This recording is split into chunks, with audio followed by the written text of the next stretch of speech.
ഒരിടവേളയ്ക്ക് ശേഷം നമ്മുടെ സോഷ്യൽ മീഡിയ എയർപോർട്ടിൽ പുതിയൊരു വിമാനം ലാൻഡ് ചെയ്തിട്ടുണ്ട്. മറ്റാരുമല്ല, നമ്മുടെ സ്വന്തം മുൻ ഉന്നത വിദ്യാഭ്യാസ മന്ത്രി ആർ ബിന്ദു ടീച്ചർ തന്നെയാണ്.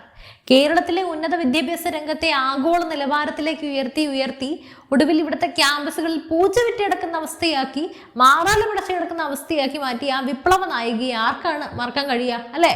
കഴിഞ്ഞ കുറച്ചു കാലമായി ഫേസ്ബുക്കിലും പൊതുവേദികളിലൊന്നും വലിയ അനക്കമില്ലാതെ സ്വന്തം പേജിൽ ഒരു പട്ടിക്കുറുക്കം പോലും തിരിഞ്ഞു നോക്കാത്ത അവസ്ഥയിലായിരുന്നു ടീച്ചർ. എന്നാൽ ഇതാ ഒരൊറ്റ ഫേസ്ബുക്ക് പോസ്റ്റിലൂടെ സംഭവം വീണ്ടും ടീച്ചർ കത്തിക്കയറിയിരിക്കുകയാണ്.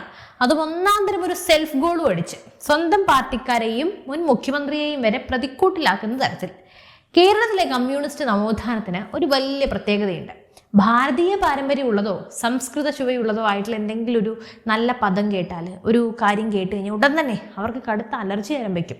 അത് സംഘികളുടെ ഭാഷയാണ്, അല്ലെങ്കിൽ അത് മതനിരപേക്ഷത തകർക്കുന്നതാണ് എന്നൊക്കെ പറഞ്ഞ് കുരുപൊട്ടുക എന്നത് ഇവരുടെ ഒരു സ്ഥിരം വിനോദമായിരുന്നു.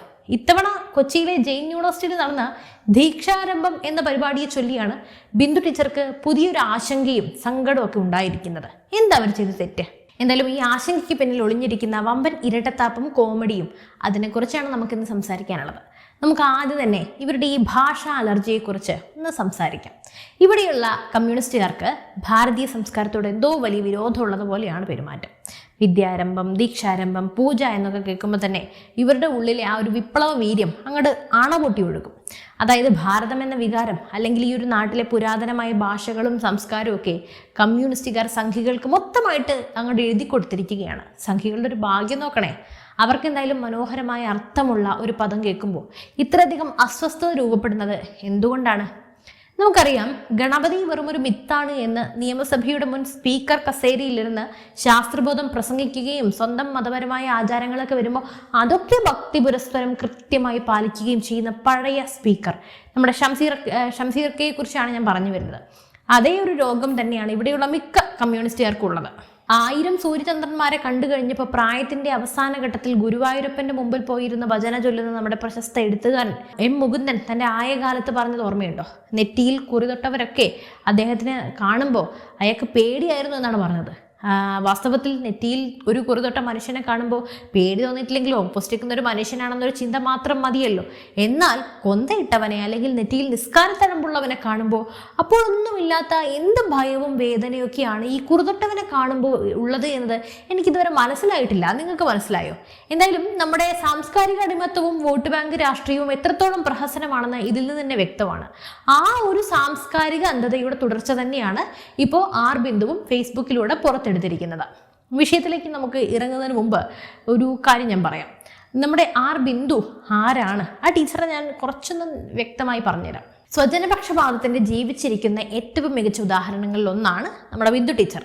ദേവസ്വം ബോർഡ് ഇടതുമുന്നണി വഹിച്ചുകൊണ്ടിരുന്ന കാലത്ത് തൻ്റെ ഭാര്യയെ കമ്മ്യൂണിസ്റ്റ് നേതാവായ എ വിജയരാഘവൻ കോളേജ് അധ്യാപികയാക്കി സ്വന്തം അങ്ങോട്ട് നിയമിച്ചു. വലിയ ശമ്പളത്തിൽ അവർ അവിടെ നിന്ന് റിട്ടയർ ചെയ്ത ഉടനെ തന്നെ പാർട്ടി അവർക്ക് നിയമസഭാ സീറ്റും നൽകി. അങ്ങനെ ആദ്യമായി ജയിച്ചപ്പോൾ തന്നെ അവർ നേരെ ഉന്നത വിദ്യാഭ്യാസ മന്ത്രി പദവി വലിച്ചു നീട്ടുകയും ചെയ്തു. അങ്ങനെ ഇന്ത്യ ടുഡേയുടെ ദേശീയ കോൺക്ലേവിൽ പങ്കെടുത്ത് നേരെ ചൊവ്വ ഇംഗ്ലീഷ് പറയാനാവാതെ താൻ വീട് തലയിൽ ചുമന്നും കൊണ്ട് നടക്കുകയാണെന്നും പ്രഖ്യാപിച്ച് കേരളത്തെ മുഴുവൻ നാണം കെടുത്തിയ ആളാണ് ഈ സർക്കാർ ശമ്പളം കൈപ്പറ്റിയ മുൻ ഇംഗ്ലീഷ് അധ്യാപിക നമ്മുടെ ബിന്ദു ടീച്ചർ. മന്ത്രി കസേരയിലിരുന്ന് ഉന്നത വിദ്യാഭ്യാസ രംഗത്തെ അവർ എങ്ങനെയൊക്കെ നശിപ്പിക്കാൻ പറ്റിയോ അങ്ങനെയൊക്കെ നശിപ്പിച്ച് കൊളവാക്കി അതൊക്കെ തന്നിട്ടുണ്ട്. കേരള ചരിത്രത്തിലെ ഏറ്റവും മോശം മന്ത്രി എന്ന പദവിക്ക് വേണ്ടി നമ്മുടെ ആരോഗ്യമന്ത്രി വീണ ജോർജിനോട് ഏറ്റവും കൂടുതൽ മത്സരിച്ചതും ഇതേ ബിന്ദു ടീച്ചർ തന്നെയാണ്. എന്തായാലും കഴിഞ്ഞ നിയമസഭാ തെരഞ്ഞെടുപ്പിലെ ജനവിധി സഫലമായി. വീണയും ബിന്ദു ടീച്ചറും ഒക്കെ ഇപ്പോൾ ശരിക്കും വീട് തലയിൽ ചുമന്നുകൊണ്ട് തന്നെ നടക്കുകയാണ്. അങ്ങനെ വലിയ പണികളൊന്നുമില്ലാതെ ഇങ്ങനെ ഈച്ചേനി ആട്ടിയിരുന്നപ്പോഴാണ് എങ്ങനെയെങ്കിലും വാർത്തകളിലൊന്നും നിറയണമെന്ന പൂതിയിൽ ബിന്ദു ടീച്ചർ ഇങ്ങനെയൊരു ഭണ്ടത്തരം വിളമ്പിയത്. കൊച്ചിയിലെ ജെയിൻ യൂണിവേഴ്സിറ്റി ക്യാമ്പസിൽ നടന്ന വിദ്യാർത്ഥികളുടെ ഇൻഡക്ഷൻ പരിപാടിയായ ദീക്ഷാരംഭം നമ്മുടെ കേരള മുഖ്യമന്ത്രിയും പ്രതിപക്ഷ നേതാവും ഒക്കെ ചേർന്നിട്ടാണ് ഉദ്ഘാടനം ചെയ്തത്.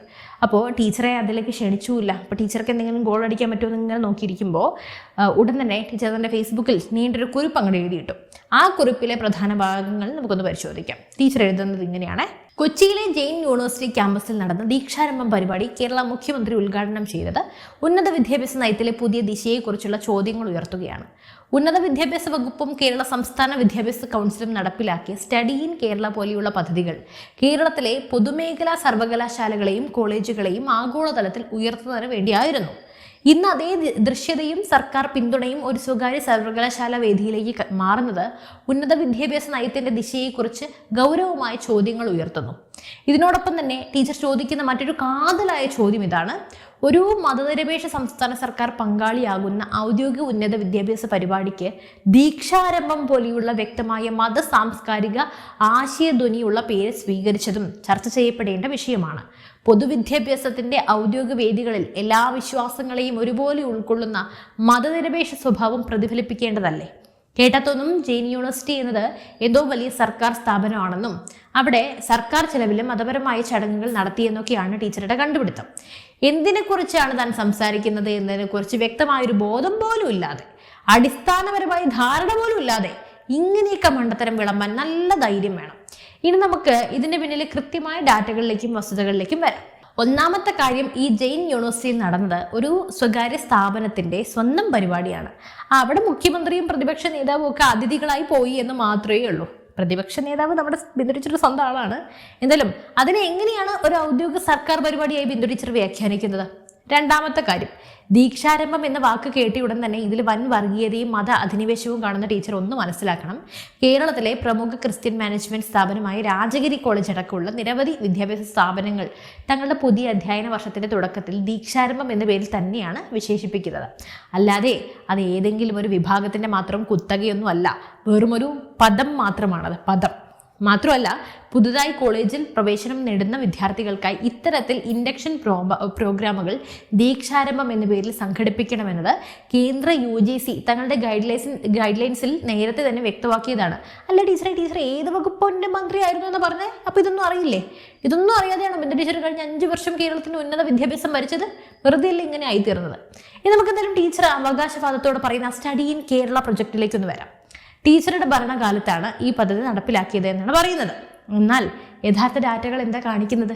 ടീച്ചർ മന്ത്രിയായിരുന്ന കാലത്ത് അതായത് കഴിഞ്ഞ 5 വർഷ കാലയളവിലാണ് കേരള ചരിത്രത്തിൽ ഇന്നേ വരെ ഉണ്ടാകാത്ത വിധം വിദ്യാർത്ഥികളുടെ വമ്പൻ കുടിയേറ്റം, അതായത് ഇവിടെ നിന്നെല്ലാം ഇട്ടെറിഞ്ഞ് വിദേശ രാജ്യങ്ങളിലേക്ക് പോയത്. കേരളത്തിലെ പൊതുമേഖലാ സർവകലാശാലകളിലും കോളേജുകളിലും സീറ്റുകൾ ഇങ്ങനെ ഒഴിഞ്ഞു കിടന്ന് ഈച്ചയാട്ടുന്ന അവസ്ഥയായി. മാറാലേക്ക് പിടിച്ചു കിടക്കുകയാണ് ചില കോളേജുകൾ. അടിസ്ഥാന സൗകര്യങ്ങളുടെ കുറവും പാഠ്യപദ്ധതിയുടെ അപജയവും കാരണം വിദ്യാർത്ഥികൾക്ക് ഇവിടുത്തെ വിദ്യാഭ്യാസ സമ്പ്രദായത്തിലുള്ള വിശ്വാസം തന്നെ പൂർണ്ണമായി നഷ്ടപ്പെട്ടു. Britain, Canada, Germany, Australia, London തുടങ്ങിയ രാജ്യങ്ങളിലേക്ക് ലക്ഷക്കണക്കിന് രൂപയും കടമെടുത്ത് നമ്മുടെ കുട്ടികൾ കൂട്ടത്തോടെ ഓടിപ്പോയത് ഈ ബിന്ദു ടീച്ചറുടെ കൺമുന്നിലാണ്. നിങ്ങളുടെ സ്റ്റഡി ഇൻ കേരള പദ്ധതി അത്ര വലിയ വിജയമായിരുന്നുവെങ്കിൽ പിന്നെ എന്തിനാ കുട്ടികളൊക്കെ ഇവിടുത്തെ ക്യാമ്പസുകൾ ഉപേക്ഷിച്ച് വിദേശത്തേക്ക് നാട് വിട്ടത്? ഈ പരാജയം മറച്ചു വെക്കാനാണോ ഇപ്പോൾ സ്വകാര്യ സർവകലാശാലകളുടെ നെഞ്ചത്തോട്ട് കയറുന്നത്?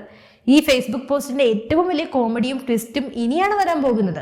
ബിന്ദു ടീച്ചറുടെ ഈ ഒരു വലിയ പ്രസംഗം കണ്ട് ജെയിൻ യൂണിവേഴ്സിറ്റിയിലെ വിദ്യാർത്ഥികളും സോഷ്യൽ മീഡിയയിലെ ജനങ്ങളും ഒന്നും മിണ്ടാതിരുന്നില്ല. ചുട്ട മറുപടിയാണ് കമന്റ് ബോക്സ് മൊത്തം നിറഞ്ഞത്.